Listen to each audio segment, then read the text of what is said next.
Esto es, ni lo uno ni lo otro, sino todo lo contrario.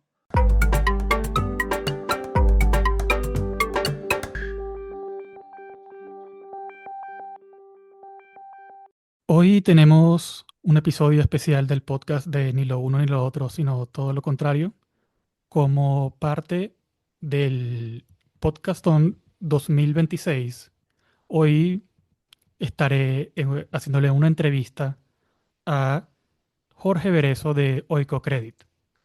El Podcastón básicamente es un evento en el que miles de podcasts y anfitriones de podcasts de todo el mundo pues prestan su voz para concienciar sobre organizaciones benéficas, caritativas y que hacen trabajo de impacto social para que otras personas también las podamos conocer en un evento que es coordinado y masivo. Pueden conocer más de él a través de podcaston.org, podcast thon.org. Entonces, hoy me acompaña Jorge Verezo, que es el presidente de Oikocredit de Euskadi. Oikocredit es una cooperativa internacional de finanzas éticas y de crédito local y productivo, cosa que en la medida que uno aprende más sobre este tema, pues se da uno cuenta de lo importante que es y poco a poco esta causa de las finanzas éticas va teniendo un lugar en mi corazón cada vez más grande y por eso quiero darle las gracias a Jorge Berezo que me acompaña hoy. Bienvenido, Jorge. Hola, muy buenas. Em, pues mira, quería empezar a hablar de Oikocredit y las finanzas eh, éticas, sobre un poco, bueno, por qué nace una cooperativa como Oikocredit y a qué se dedica Oikocredit, Ujú, y por qué nace como cooperativa. sí. Bueno, a mí me da un poco de rubor hablar de finanzas éticas. Me parece un término que es certero, ¿eh? Porque ayuda a decir claramente qué es lo que intentas hacer, pero a la vez, bueno, es un poco ampuloso porque si tú te autodenominas a ti mismo como ético, estás queriendo decir que el resto no lo es, ¿no? Y en este mundo hay cosas bastante complejas y bastante grises. Pero bueno, una cooperativa como Oikocredit se funda en el año 75 y un poco en esa época del régimen del apartheid en Sudáfrica y de la posguerra de Vietnam, y había un movimientos sociales que estaban, bueno, luchando mediante boicot a todo aquello que colaborase con esos regímenes o con esa guerra. Y entre otras cosas, pues intentando hacer boicot a las inversiones en empresas o en gobiernos o en cualquier movimiento que invirtiese ahí. Y bebiendo un poco de esa inspiración, las iglesias protestantes decidieron en un Consejo Mundial en el año 68 decir, oye, pues vamos a crear nuestro propio banco, que intente hacer todo lo contrario. Y fue un proceso muy largo que culminó finalmente en el año 75 y se fundó Oikocredit con sede en los Países Bajos. Y precisamente lo que querían es financiar inversiones que tuviesen un impacto social positivo y adoptó desde el principio la forma de cooperativa. Primero, porque al ser una actividad económica, pues lo normal es que tuviese una forma de empresa. Y lo segundo, porque la forma de cooperativa es la que mejor cuadraba con los valores de todas aquellas iglesias que estaban inspirando el movimiento, que además se comprometían invirtiendo en forma de capital social, de participaciones de la cooperativa, de tal manera que no fuesen solo impulsores o inversores, sino que eran miembros cooperativistas de aquel movimiento.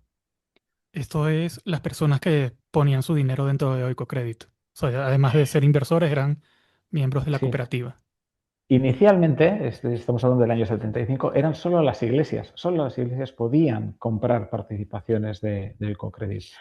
Un poco después, y porque las iglesias no ponían todo el dinero que era necesario para que esto fuese adelante con firmeza, se empezaron a generar asociaciones con personas que decían, oye, ¿por qué nosotras no podemos invertir en Oikocredit? Entonces, invertían a través de esas asociaciones y las asociaciones eran las que se convertían en socios de la cooperativa. Ajá, mira qué interesante. Mm, Y que además sí, que, bueno, que esto nazca también de Holanda y de las iglesias mm, protestantes. bien, Eh, a mí me, me produce también, o sea, me da curiosidad saber si existe, como que si se nota como negocio pequeño, la diferencia de trato entre Oicocredit, o sea, cuál es la diferencia en el trato que va a recibir un pequeño negocio entre, ajá, bueno, una institución bancaria y Oicocredit. sí. Bueno, a ver, lo primero que tenemos que decir es que Oikocredit lo que hace es damos préstamos a organizaciones que están en el sur, en terreno.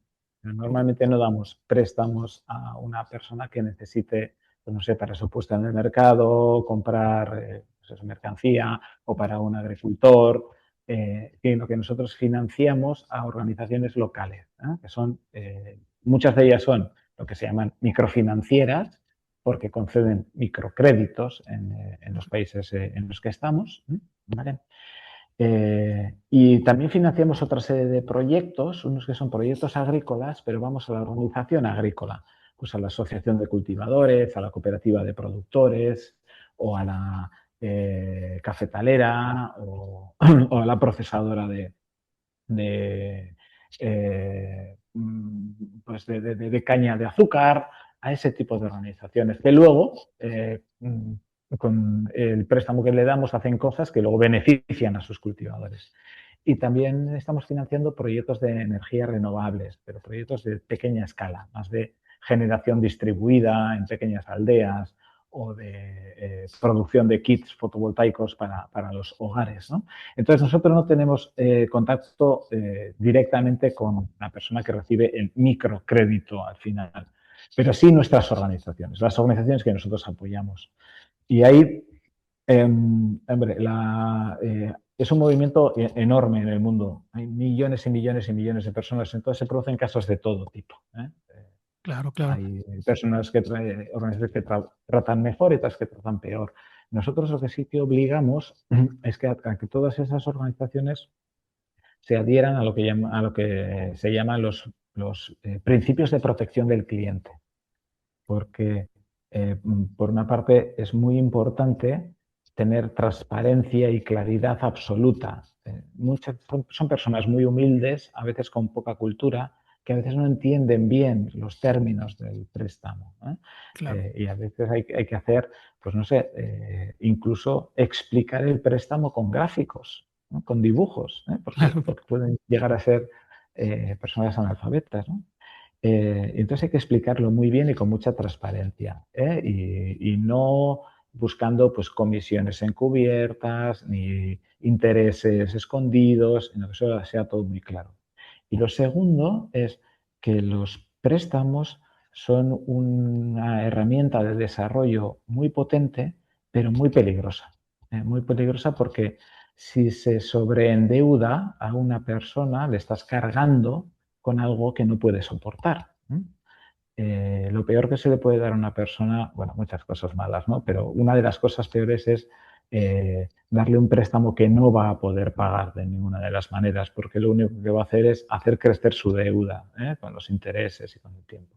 Entonces, nosotros, a través de la aplicación de esos principios de protección del cliente, obligamos a que las organizaciones que reciben préstamo de Ecocredit traten de una manera exquisita, con transparencia, con dignidad, intentando no sobreendeudar a las personas a las que conceden microcrédito.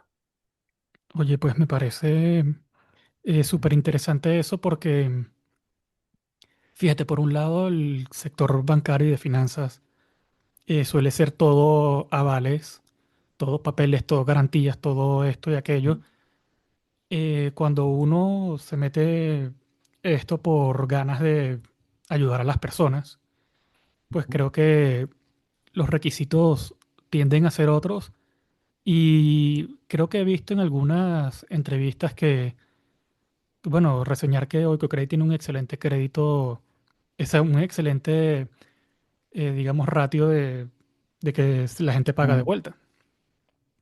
Eh, sí, tenemos un ratio de morosidad y de impagados razonable como para ser económicamente sostenibles. Eh, Nuevamente tenemos que diferenciar entre el crédito que da Eucocrédito a las organizaciones en el sur y el crédito que esas organizaciones microfinancieras dan a las personas, ¿vale? Se dice que en el mundo de las microfinanzas, los microcréditos destacan porque tienen muy baja morosidad y muy bajo ratio de impagados, ¿eh? Y porque las personas en pobreza son más fiables a veces que las personas que tienen un poco más dinero, un poco más de potenciales o posibilidades, ¿eh?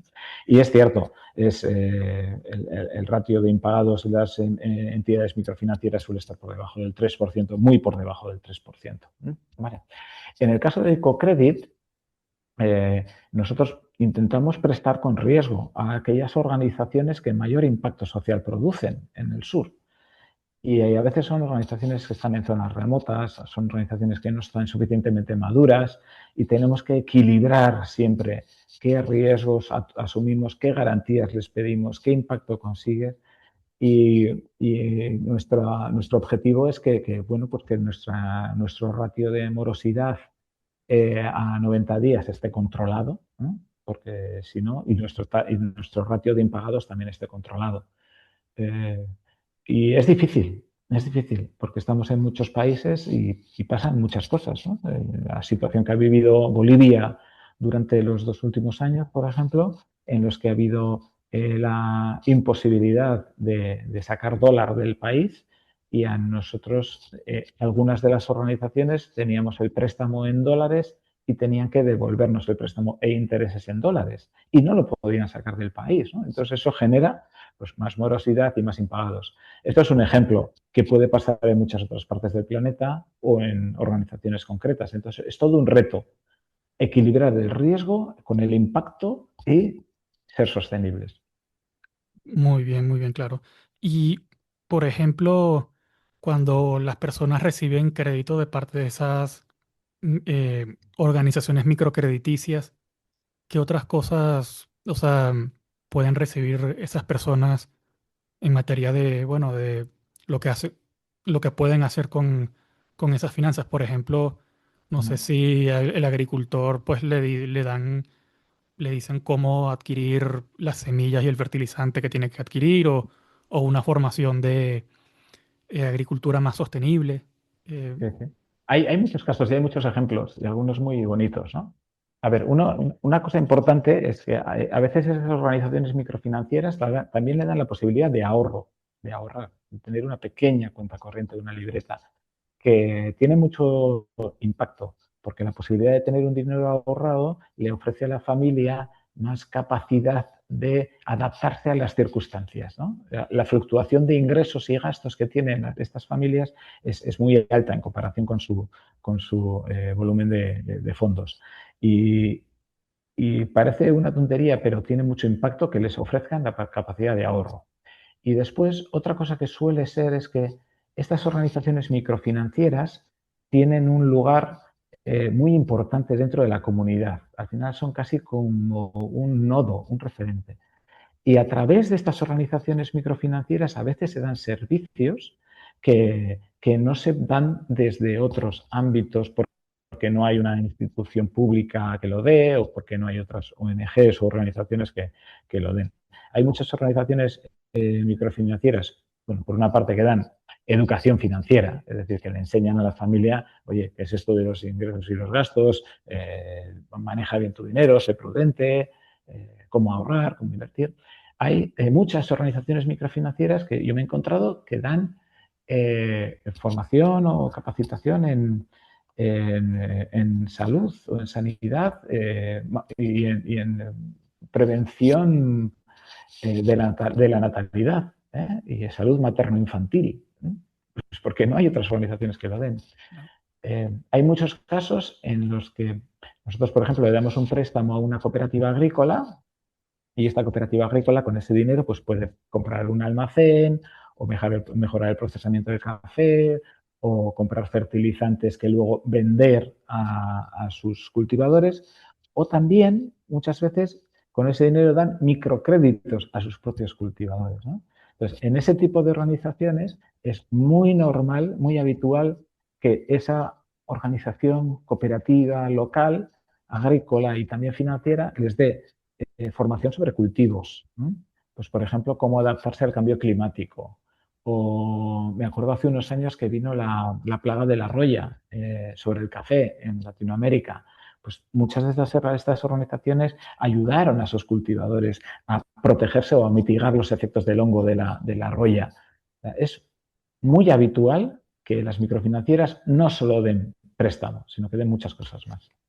Aquí, o sea, sí, eso es una sensación con la que me he ido llevando, que me he ido llevando yo que a la medida que me empapo más del tema eh, del crédito local o del préstamo local, el crédito local, que es como que a veces estas organizaciones son como que centros de inteligencia social que Uh -huh. conocen los, digamos, los retos que tiene cada negocio, que sí, y, y claro, es como que también una forma de que hayan más personas que deciden dónde van ubicados eh, los recursos de una sociedad, los Uh recursos -huh. financieros. Sí.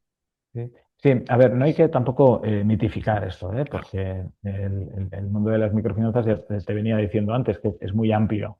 Entonces, hay algunas microfinancieras que están en zonas urbanas muy grandes, eh, donde, bueno, pues hay otra serie de servicios públicos, otra estructura social y prácticamente se dedican solo a dar microcréditos. Pero incluso en esos casos, por ejemplo, cuando están viendo que hay una proliferación de una actividad económica concreta, pues por ejemplo, que les da a muchas personas de esa comunidad por poner vacas en casa y se satura, ¿no? También ejercen ese papel como de equilibrar las actividades económicas de tal manera que se produzca un desarrollo pues eso, un poquito más orgánico, más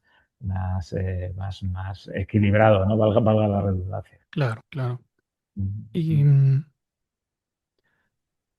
por ejemplo, ¿ustedes tienen alguna forma de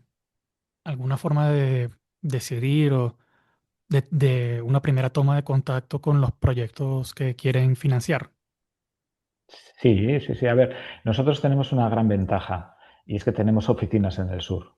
Ah, Entonces, ¿no? Nosotros tenemos, a ver, nos enfocamos como a 30 y pocos países y tenemos oficinas locales en muchos de ellos, oficinas donde la gente que está es gente local, no sé, la oficina que tenemos, no sé, en Lima pues son peruanos o la oficina que tenemos en Tanzania son tanzanos o en Indonesia son indonesios.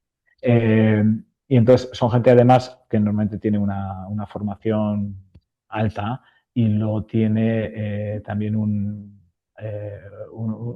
conexión con las redes locales, tanto de la economía social y solidaria como con la economía cooperativa, con las redes de microfinanzas, que les permite estar muy cerquita de las oportunidades. O sea, nosotros no necesitamos que no sé, el Banco Mundial lance una llamada y acudamos, o que la Agencia Española de Cooperación al Desarrollo vea que hay una oportunidad en Uruguay o que, no sé, cualquier otro organismo busque financiación internacional, ¿no? Nosotros detectamos localmente las oportunidades en muchos casos. qué bueno, o sea, sí, eso eh, tiene todo el sentido del mundo para la misión que hacen. Y Sí, pero también tiene unos costes, ¿eh? Es claro, decir, el tener una estructura tan distribuida, al final también tiene un coste de gestión y económico bastante fuerte. Claro, siempre se encuentra el equilibrio, ¿no? sí, Hoy esa Copede tiene, capilaridad, ¿no? sí, Es sí, bastante ah, claro. importante y Mm. meritoria. Eh, La ventaja que tiene hoy Cocredit en ese sentido es que así como en la mayoría del capital que se invierte en microfinanzas o en el sur o en el desarrollo o en lo que ahora mismo se llama cooperación financiera, es o bien capital de los estados, capital público, o bien es capital privado institucional, o sea, bien de grandes inversores, fondos de inversión, cosas de ese estilo.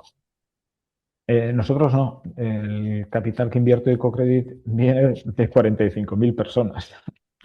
con una pequeña inversión, cada uno, pues de 10.000, 15.000, 20.000 euros hasta completar los 1.000 millones de euros que tenemos, poco más o menos, de capital invertible. Entonces, son personas que no nos exigen alta rentabilidad. Claro. Así como los fondos de inversión sí que exigen rentabilidades equiparables a las finanzas convencionales, estas personas no nos lo exigen. Y entonces, claro, eso también nos da un poco de colchón para tener unos costes un poquito más altos, precisamente para conseguir tener más impacto. Es una parte muy, muy, muy distintiva del modelo de Ecocredit. Claro, sí.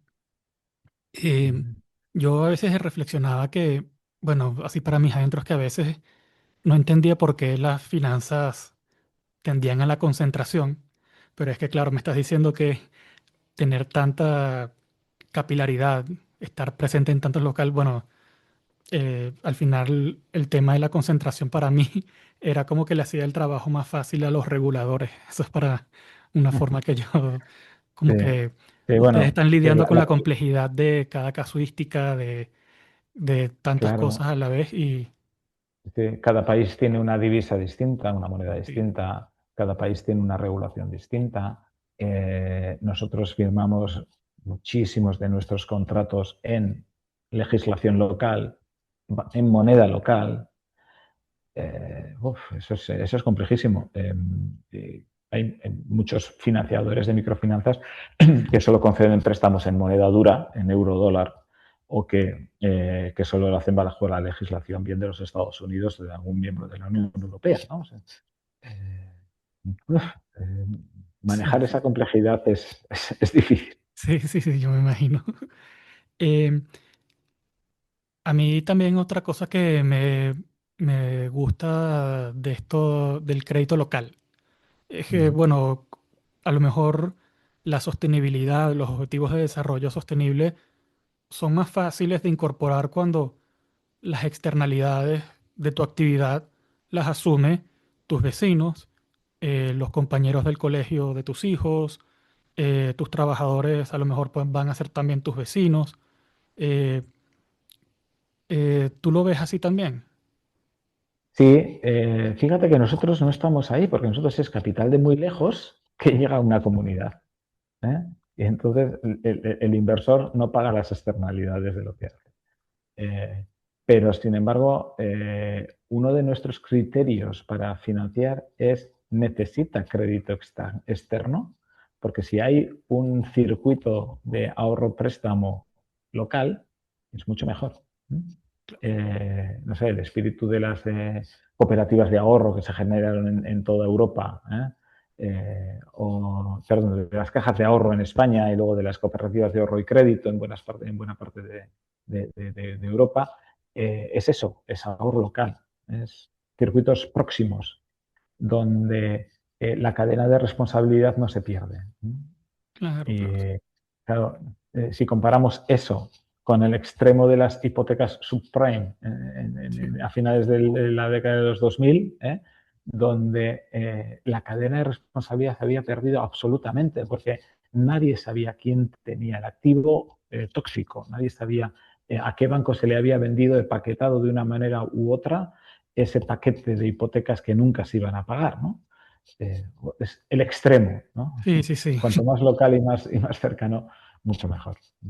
Claro, es que sí, tiendes a irte para el extremo contrario, para bien, de lo que fue toda esa innovación para mal, en este caso, Sí, y abstracción de las finanzas que no se sí, venían a lo sí. concreto, lo del día a día.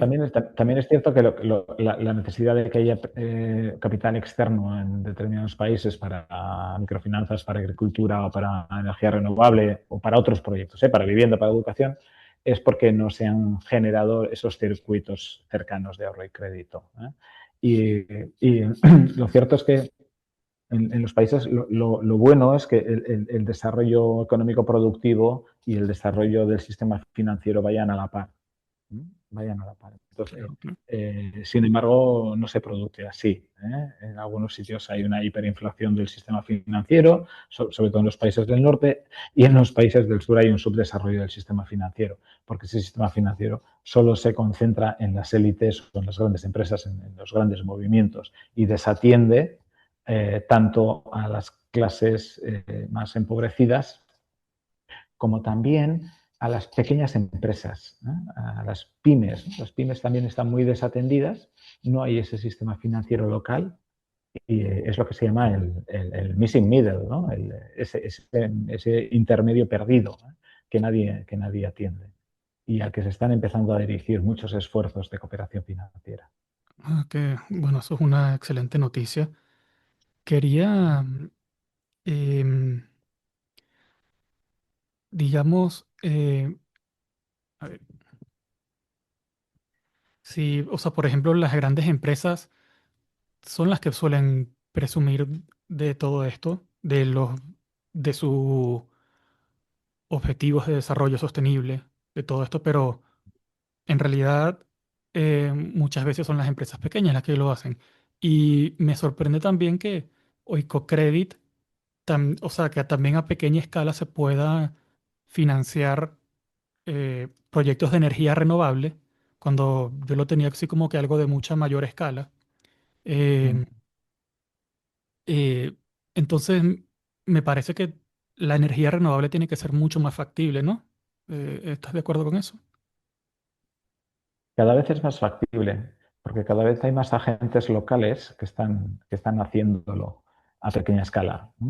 Hay promotores locales de microredes de energía solar, muchos, que bueno, pues ponen una pequeña planta de energía solar cerca de una aldea, un barrio, y con eso están alimentando no solo a los hogares, sino también, no sé, bombas de regadío, o están alimentando también pequeños eh, contenedores frigoríficos para mantener la cosecha y poder venderla a mejores condiciones. Cada vez hay más operadores locales que han visto que ahí hay un negocio. Un negocio que además tiene impacto social. Entonces, para nosotros cada vez es más fácil encontrar esos operadores locales a los que financiar.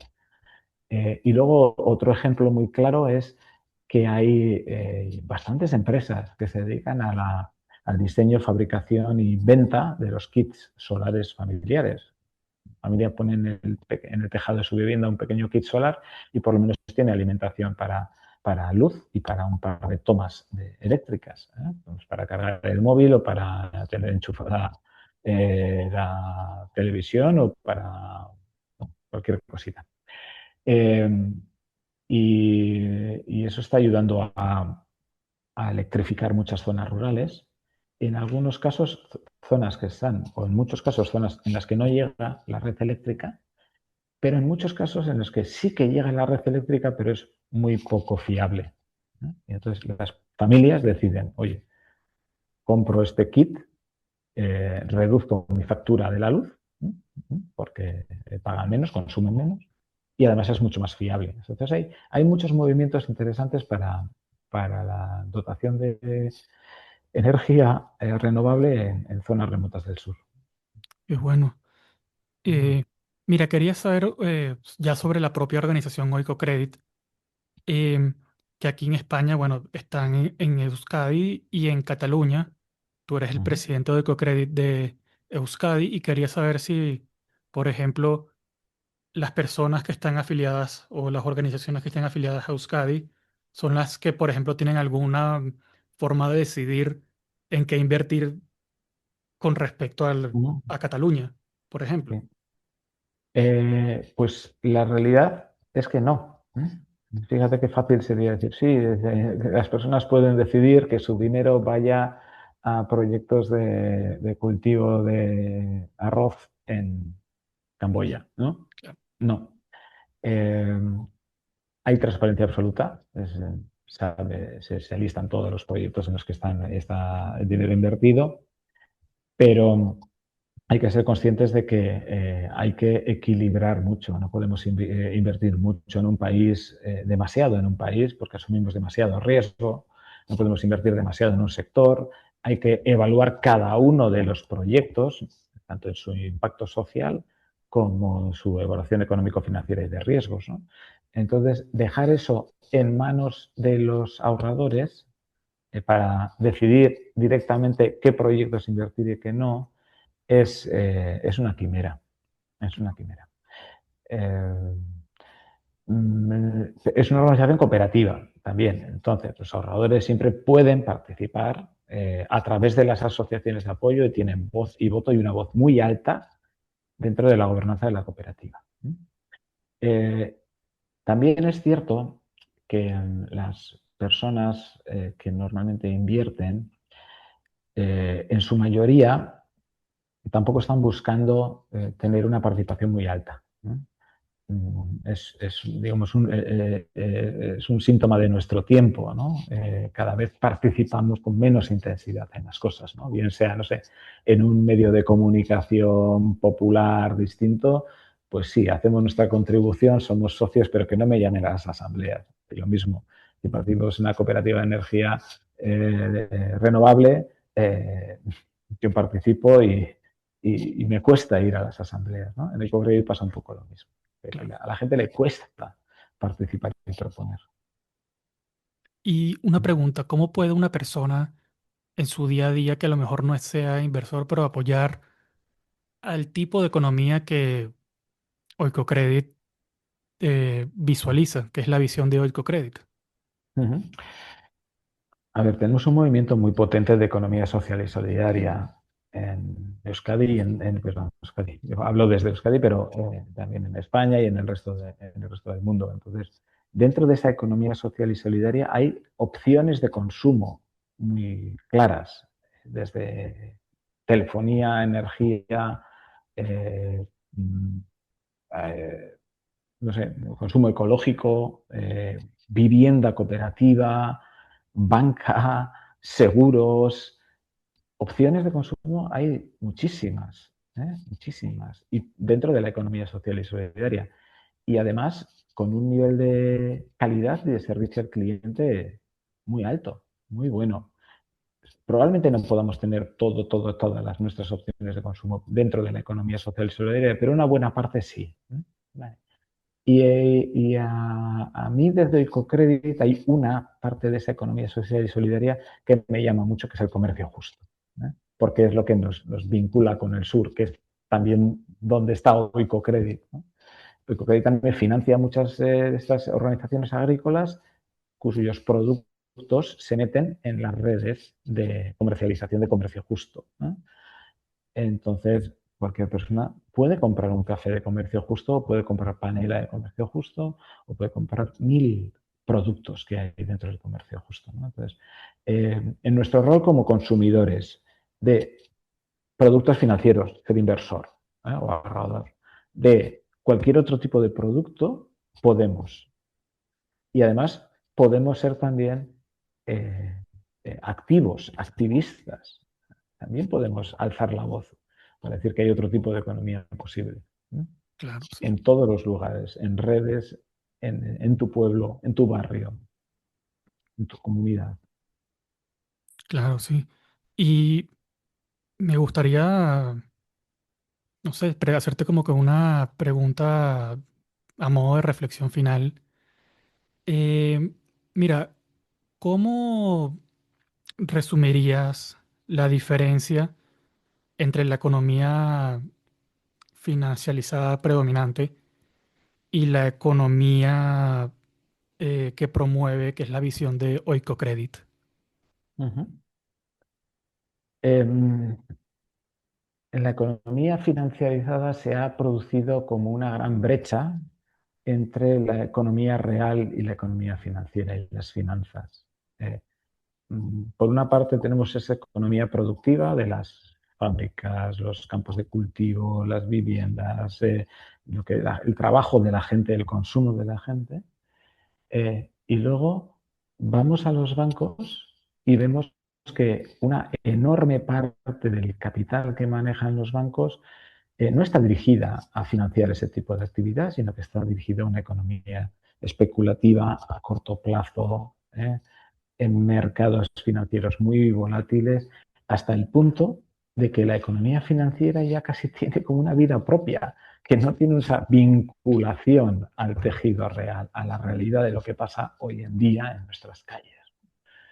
Eso tuvo su punto culmen en la crisis de las hipotecas subprime, de Lehman Brothers y la gran crisis de principios del 2000, del 2010. Y ahora parece que se ha vuelto un poco a estar un poco más remansado, más cerca de la economía real, pero es falso. Sigue estando muy lejos de la economía. Sin embargo, la economía social y solidaria, el mundo de la economía social, la cooperativa y el Oikocredit, estamos con las cosas no especulativas, con lo que es real, y dentro de lo real intentando arrimar el ascua al mayor impacto social posible, siempre que haya sostenibilidad económica, que es una necesidad. Oye, muy bien expuesto y didáctico para que se entienda la importancia de la finanzas social, de la economía social. Em, Me gustaría que, bueno, invitar a todas las personas que quieren usar su dinero para, bueno, hacer que el mundo sea un poquito mejor, bueno, que consideren Oikocredit. Pueden hacerlo en oikocredit.org o ikocredit.org. Y bueno, también pueden meterse en podcaston.org para ver todo el resto de iniciativas eh, que están encontrando su voz en un anfitrión de podcast. Eh, Jorge, te quiero agradecer muchísimo por darme tu tiempo y por explicarnos a qué se dedica Oikocredit. Ha sido un placer. Gracias. Y hasta aquí, ni lo uno ni lo otro, sino todo lo contrario.